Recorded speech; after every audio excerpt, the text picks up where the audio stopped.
At this place in history, we're at the Billings Farm and Museum in Woodstock with Steve Perkins, the Executive Director of the Vermont Historical Society. Steve, to be exact, we're on the front lawn in front of the old farm manager's house. So what brings us here?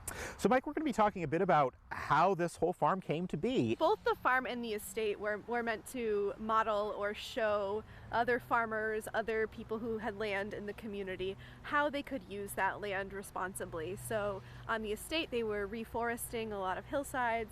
Here on the farm, they were practicing this new concept of scientific farming.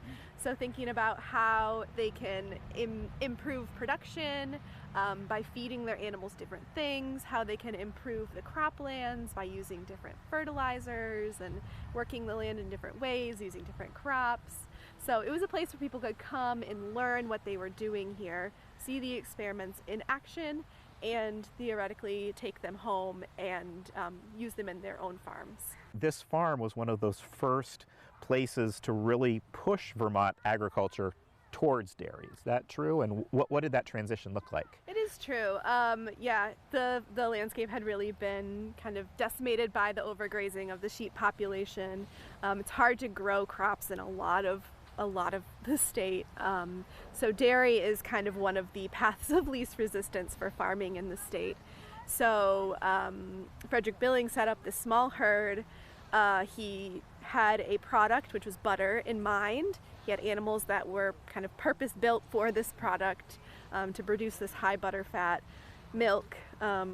So he's kind of showing how you could use specific breeds of animals to increase profitability, but they're also breeding for certain traits and selling those genetics to improve herds around the country and locally too. We are kind of talking about the late 1800s. It's a time when transportation is becoming a lot easier with railways. Populations of cities are really increasing, so the demand for dairy in those nearby cities is increasing, and also we have a way to get it there more quickly without it spoiling. That being said, we don't have refrigeration really. We have ice and ice boxes, but butter is a product that can last a little bit longer. So that is one of the reasons why they were focusing on butter here at the farm. It was something that they could preserve a little bit more to ship to these broader markets. And the Jerseys have that high butter fat in their milk naturally, which means you're going to get more cream from their milk, which means you're going to make more butter and better quality butter. And today, Jerseys still have high butter fat in their milk, and it makes delicious cheese. So we have our Billings Farm cheese that's made with that really great Jersey milk. You mentioned experiments a little bit earlier. What kinds of experiments might visitors be able to observe, or maybe even, depending, partake in should they come here? Yeah, that's a great question. Rotational grazing, and thinking of ways that we can be more regenerative with our practices. You know, in our gardens, we have a lot of different methods on display where people can see what they might be able to do in their own home gardens. How do they do that? Yeah, so they can visit us in person.